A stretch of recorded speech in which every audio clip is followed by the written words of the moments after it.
Have you ever realized that the most important chapters of your life were opened not by yourself, but by someone who reached out a hand at exactly the right moment?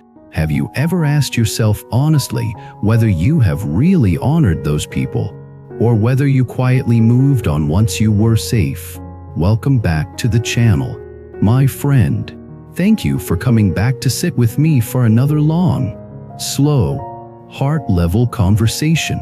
Today we are going to talk about something that can completely change the height of your destiny, the way you treat the people who have helped you. Not just with a quick thank you, not just with a polite smile, but with a deep, living sense of gratitude that transforms how you walk through the world.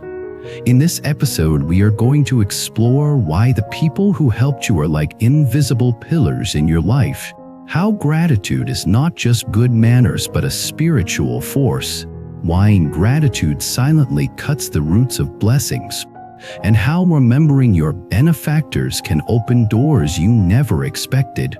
We will share stories, look at wounds, talk about karma and cause and effect, and also about very practical ways of honoring those who once pulled you out of the water when you were drowning.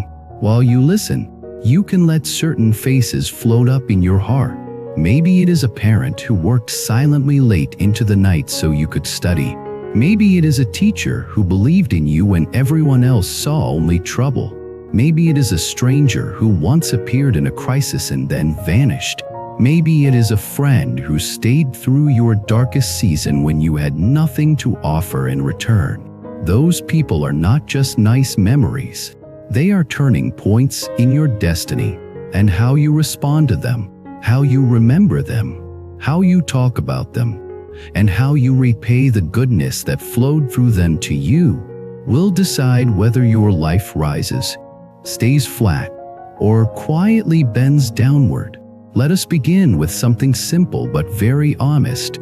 Most of us, if we are really truthful, like to think of our success as our own hard work. When life gets better, we say, "I earned this."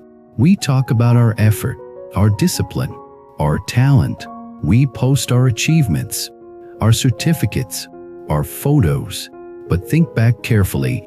Was there not a moment when you were about to give up, and someone said one sentence that made you try again? Was there not a door that you could not open on your own, and someone inside turned the handle for you? You might have been the one walking, but someone else turned on the light. There is an old saying that when you drink water, you should remember the source. Another saying goes that a single drop of kindness should be repaid with a flowing spring. Those are not just poetic lines.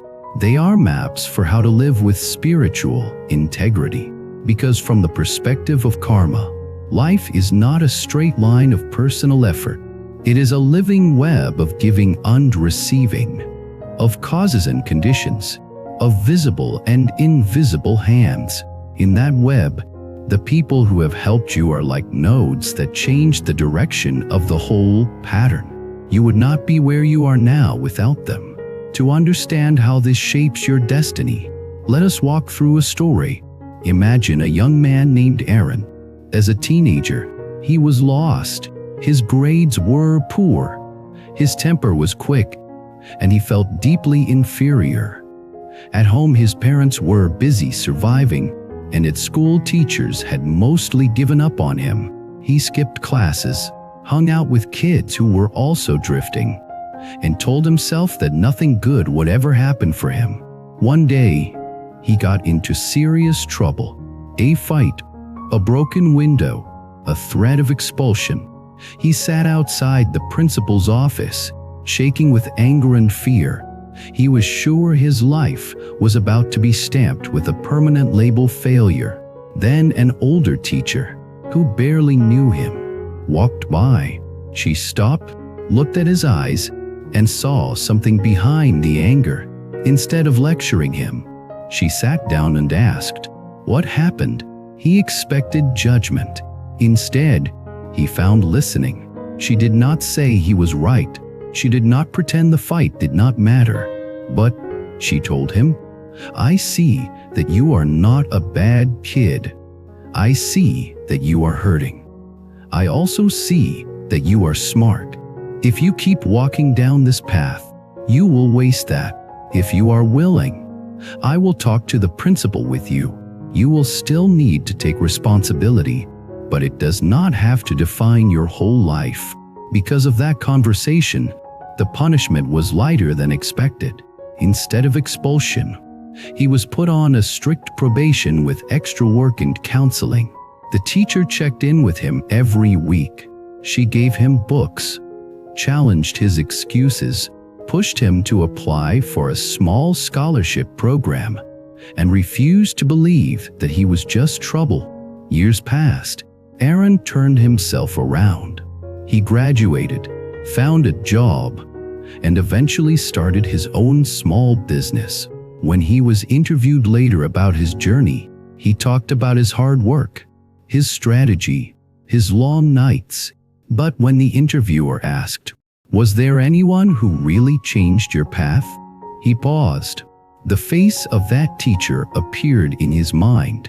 Without that teacher, without those conversations, without someone putting their name on the line to give him a second chance, he would almost certainly have been expelled. His self-image as a failure would have hardened. His circle of friends would likely have pulled him deeper into trouble. The entire shape of his life would have been different. She was not just a kind teacher. She was a benefactor, a destiny shifter. Now, imagine two versions of his later life. In the first version, as his business grows, he becomes increasingly proud. When people praise his success, he says, "I made it through my own effort. No one helped me. I was always on my own." He rarely thinks of that teacher. He never visits. He never writes. He does not even bother to send a simple message saying, "Thank you for what you did." He moves through the world with the story, "I owe no one anything." In the second version, as his business grows, he remembers her often. He occasionally visits the school and brings small gifts for the students, not to show off, but to quietly support kids who are now in the same position he once was.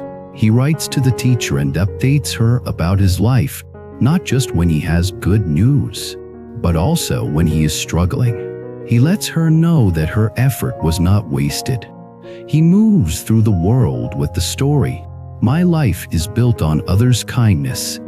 I want to be worthy of that."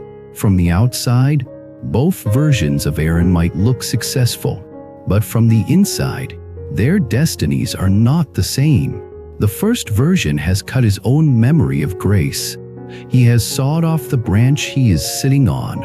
Sooner or later, when life becomes difficult again, he will feel completely alone because he has erased from his heart the truth that he has ever been supported. The second version carries gratitude as a living fire. This fire lights up his decisions. It keeps him from becoming arrogant. It nudges him to help others as he was helped. It reminds him that success is not only personal, but shared. Karma responds differently to those two hearts. Gratitude is not just an emotion. It is a state of consciousness that says, "I recognize that life flows through me, not only from me." That state attracts more support because others can feel it. It is easier to help someone who acknowledges your effort, who remembers you with respect, who does not use you and throw you away. The universe, in its deep law of cause and effect, works in a similar way. You might call it spiritual physics. A grateful heart sends out a vibration of appreciation, humility, and connection. That vibration invites more cooperative conditions. An ungrateful heart sends out a vibration of entitlement and forgetfulness. That vibration tends to isolate and dry up the stream of help. We can see this clearly in small, everyday situations. Think of two co-workers who both receive guidance from a senior colleague. The senior spends extra time showing them how to avoid mistakes, sharing their own experience, and helping them shine in front of the boss. One co-worker says, "Thanks," once, and then behaves as if they figured everything out themselves. They never give credit. They do not mention the senior's name when praised. They may even start to treat the senior with a hint of impatience once they feel confident, as if the older person is now in their way. The other coworker not only says thanks, but also remembers. When praised by the boss, they say, "I learned a lot from my senior. Without their help, I would have made many mistakes." They bring small snacks, sometimes, not as a bribe, but as a sign of appreciation. They ask, "How have you been?" not only when they need something, but as a human being. Over time, whose path will naturally be supported more? You do not need mystical explanations to answer that. People like to help those who recognize help. People feel used when their effort is treated as nothing, when the one they lifted forgets them as soon as they have climbed over the wall. Now widen this out to all of life. Many spiritual traditions speak about unseen benefactors as well: protectors, guides, teachers across lifetimes, ancestors, and beings who quietly support your path from the other side of the visible world. Whether you believe those descriptions, literally or metaphorically, the principle is the same. You are not walking alone. Your path is supported by the kindness, effort, and sacrifice of countless seen and unseen beings. When you walk through life as if you did everything alone, you close your heart to that support. When you walk through life with reverence for your benefactors, your heart becomes a field where blessings can land. This is why some teachers say that one of the fastest ways to change your destiny is to sincerely remember and honor the people who have helped you, even if you cannot repay them directly. Let us step into another story, this time about someone who forgot. There was a man named Victor. He grew up in serious poverty. His house leaked when it rained. His shoes were worn. And sometimes he went to school hungry. Yet he was bright and hardworking. His dream was to go to university, but his family could not afford the fees. At the end of high school, it seemed clear that he would need to leave school and work in a factory. Then a charity group connected with his school and offered scholarships to a few students. His teacher recommended him. After a process of interviews, he was chosen. He cried when he received the news. For the first time, he saw a path beyond the world he grew up in. He went to university, studied hard, and eventually found a well-paying job. In time, he moved to a big city and lived the life that the younger version of himself could not have imagined. In the early years, he thought often of the donors who had funded his scholarship. He promised himself that when he had enough money, he would donate for other children like him. But life rushed in. There were bills to pay, a career to build, status to chase, a car to buy, a mortgage to manage. He told himself, "I will give back later, when I am more stable." Years turned into a decade. His income grew, but so did his desires. A bigger house, a second car, foreign holidays, the latest gadgets. Every time he thought of giving back, he felt a slight discomfort and quickly shifted his focus. Then one day, he lost his job in an unexpected downsizing. His savings were smaller than he had told himself. Debts were higher. Pressure mounted. He felt abandoned. He felt like the universe had betrayed him. In his despair, he visited his old neighborhood for the first time in years. He saw the same broken houses, the same small school. He saw new children walking barefoot where he once walked. As he stood there, memories hit him like a wave. The night he had received that scholarship letter, the tears in his mother's eyes, the faces of the donors on the brochure, strangers who had chosen to help kids they would never meet. He realized that he had built a new life on their kindness, but had never once written a letter of thanks. He had never returned to that school until now. He had never honored that turning point with real action. In that moment, something inside him broke open. His crisis became a mirror. He saw that he had not just lost a job, he had lost connection with his own gratitude. From that day, he made a different kind of promise.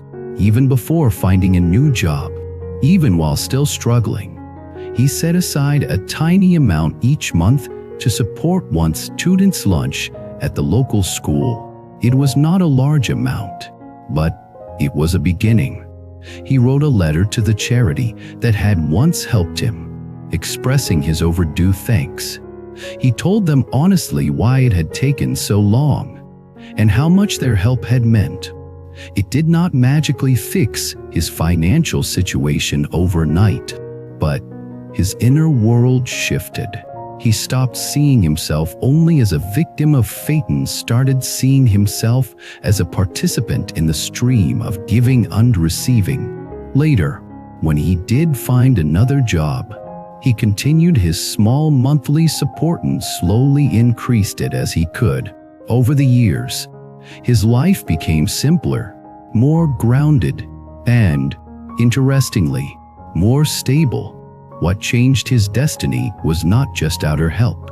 It was the reawakening of gratitude. This is the turning point many of us need. We tend to think of destiny as something written out there, fixed by invisible hands. But destiny is also written in here, in the way you hold your heart toward others. When gratitude is absent, your inner script says, "I am alone. The world owes me. I deserve more." That script leads to endless dissatisfaction, mistrust, and complaining. It shuts doors. When gratitude is present, your inner script says, "I am supported. I have been carried many times when I could not walk. I am willing to remember. I am willing to give."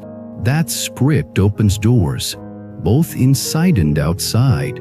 In spiritual language, gratitude purifies and lifts the energy of the mind.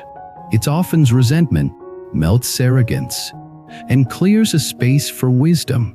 It aligns you with compassion, because when you deeply feel how much you have received, you naturally want others to receive too. This is also why, in many traditions, practices of remembering benefactors are built into daily life. People speak about their teachers before giving a talk. They pray for their parents' well-being. They dedicate the merit of their meditation to all those who help them even in tiny ways.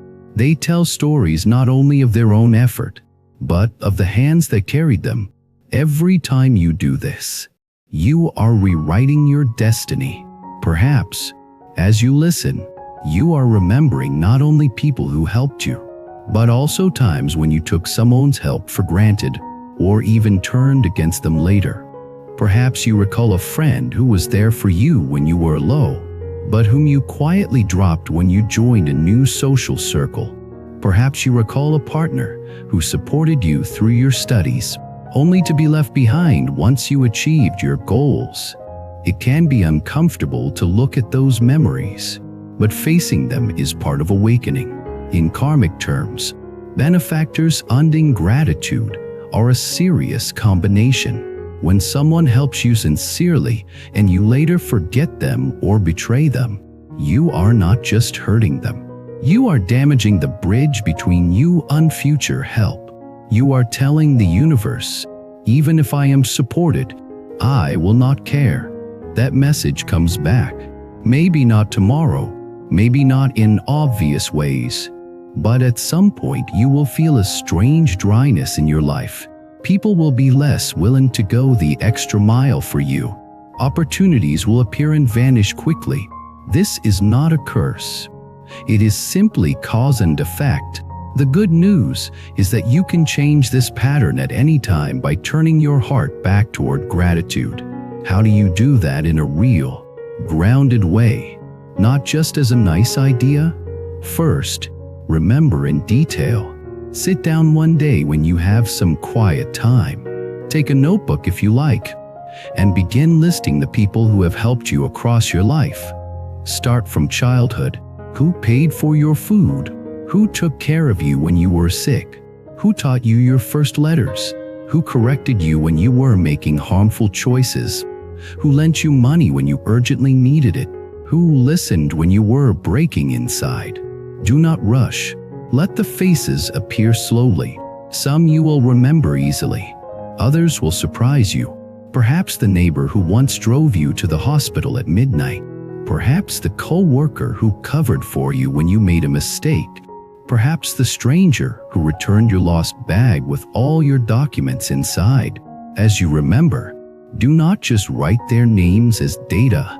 Let yourself feel the version of you that was small, weak, or afraid at that time. Feel what their help meant in that moment. This is not about drowning in guilt. It is about reconnecting your memory of being carried. Second, express in some form. If those people are still alive and reachable, consider reaching out. It might be a message, a phone call, a visit, a letter. You do not have to make it dramatic. You can simply say, "I was thinking about an earlier time in my life and realized how much your help meant to me. I may not have expressed it fully back then. I want you to know that I remember and that I am grateful." You might think, they already know, or you might feel shy, but you would be surprised how many hearts are thirsty for that acknowledgement. Many parents, teachers, elders, and friends move through life wondering whether their efforts actually mattered. A few sincere words from you can be like rain on dry ground. If those people have already passed away or cannot be contacted, you can still express. You can speak to them in your heart. You can write letters you will never send. You can light a candle or sit quietly and say their names with gratitude. From a spiritual perspective, the energy of those gestures is not lost. It reaches them in ways beyond what the rational mind can track. From a psychological perspective, such expression heals something in you. It turns vague thankfulness into a concrete act. Third, transmit. The deepest form of gratitude is not only to say thank you, but to let the kindness you received flow through you to others. Your benefactors did not help you so that the chain of goodness would stop with you. If someone once gave you a chance when you were inexperienced, be that person for someone else. If someone cleared a path for you when you were lost, clear a path for someone who is now lost. If someone believed in you when you doubted yourself, be that voice for someone else. It does not have to be in the same form. A scholarship you received might turn into mentorship you give. Emotional support you received might turn into practical help you offer. The important thing is that you do not let the stream stop. This is where destiny truly rises, because in that moment, you shift from being primarily a receiver to being a channel. You join the side of those who lift others. That is the side where the most powerful spiritual energy flows. Fourth, protect your heart from bitterness. Sometimes, in remembering the past, you might notice that not everyone who helped you stayed kind. Maybe a benefactor later hurt you. Maybe they became controlling. Maybe they demanded repayment in ways that were heavy or abusive. It is important here to be balanced. You do not have to deny the hurt just because there was help. You are allowed to set boundaries, to walk away from unhealthy dynamics, even if that person once supported you. But even then, try to separate the kindness from the later harm. Recognize that the help they gave at that time was still real, even if their later behavior was painful. You do not need to keep yourself tied to them to honor that earlier goodness. You can simply acknowledge, in that season, you were a benefactor. Later, things became unhealthy. I release the bitterness as much as I can, and I keep the lesson. Holding on to resentment against a past benefactor poisons you. It mixes gratitude with anger and creates confusion. Recognizing both sides clearly allows you to move on more cleanly, without denying either. Do not forget the quiet benefactors. We often remember big gestures and overlook small ones, but sometimes the small ones are the most critical. A taxi driver who waited to make sure you entered your building safely. A regular customer who gave your tiny shop enough business to survive that first year. A neighbor who smiled at you daily during a lonely period, reminding you that you existed. From a karmic angle, these small acts are like threads in the fabric of your destiny. Pull them out, and the pattern changes. As you cultivate gratitude, train yourself to notice and appreciate these subtle supports. Say thank you not only with your mouth, but with your eyes and your presence. Do not treat people as background scenery. In a world that pushes us towards self-promotion and constant comparison, gratitude is a rebellious act. It says, I choose to remember that I am not self-made. I choose to honor the hands that held me. I choose to live in a way that those who helped me would feel proud of, not ashamed. Before we move toward closing, let us touch one more layer: parents and ancestors as benefactors. Even if your relationship with your parents is complicated or painful, the fact remains that without them you would not be here. Your very body, your breath, your chance to practice, to awaken, to love, to experience this life at all, came through them. You may not be able to feel warm gratitude toward them yet. You may carry deep wounds. That is real and deserves compassion.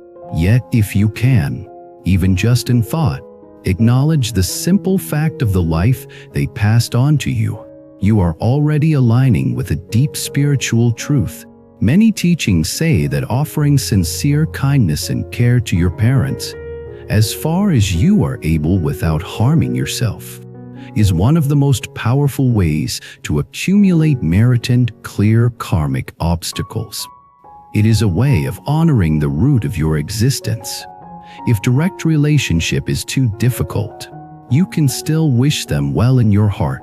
You can choose to end harmful patterns rather than passing them to the next generation. In doing so, you are already transforming your ancestral karma. Your destiny rises not only through your personal achievements, but through the healing you bring to your family line, through the gratitude you cultivate toward those who came before you. By now, you may feel a mix of emotions: warmth as you remember certain faces, regret as you recall people you have not thanked properly, humility as you see how much of your life is built on others' kindness. All of that is okay. It means your heart is alive. Do not rush to fix everything at once. Start with one step. Choose one person to thank more fully. Choose one way to transmit gratitude into action. Choose one story of help to tell your children or friends, so they also learn to see their own benefactors. As we come to the end of this long sharing, I want to speak directly to you. If you are in a season of success right now, pause and look back. Do not let the light shining on you blind you to the lamps that were held for you earlier. Before you post another picture of your achievement, take a moment to remember whose weathered hands built the floor you are standing on. If you are in a season of struggle right now, remember that you have been helped before and you can be helped again. You are not as alone as your fear tells you. Reach out where you can. Ask for guidance. And while you wait, nurture gratitude for the help you have already received. That gratitude will keep your heart from hardening in the storm. If you feel regret because you treated a benefactor poorly in the past, do not drown in shame. Use that regret as fuel. Apologize if you can. If you cannot, do good in their name. Let your changed behavior be your delayed thank you. Our lives are short. None of us knows how many more years, months, or days we have.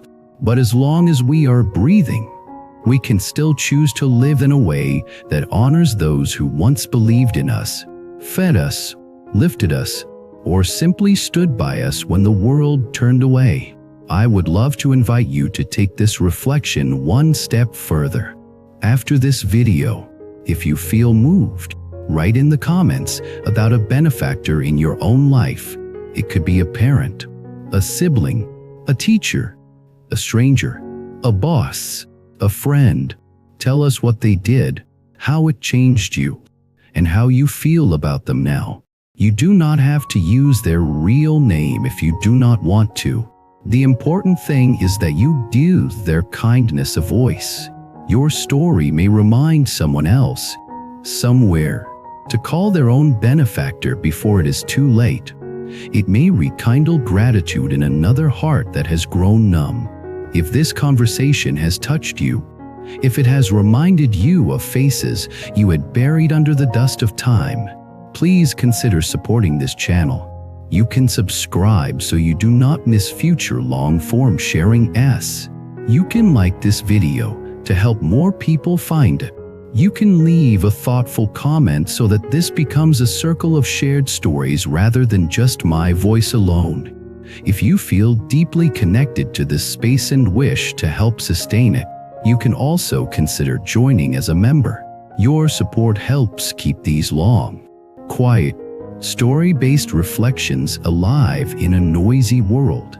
Thank you for listening all the way to the end. In a culture that often says, "You are self-made," you chose to sit and remember that you are also grace-made. May you walk forward from today with a softer heart, clearer eyes, and a deep, steady gratitude for all the people who helped you climb to where you are, and all the people you will now help climb after you. There are moments when you see something, and your heart simply whispers, "This one is meant for me." Bracelet carries more than beads. It carries intention, protection, and quiet strength. Something to guide your thoughts and keep your spirit steady. If you felt that gentle pull toward any of the bracelets shown, the purchase link is waiting in the description, and the full collection is displayed on our channel store. Follow your intuition. It rarely leads you wrong.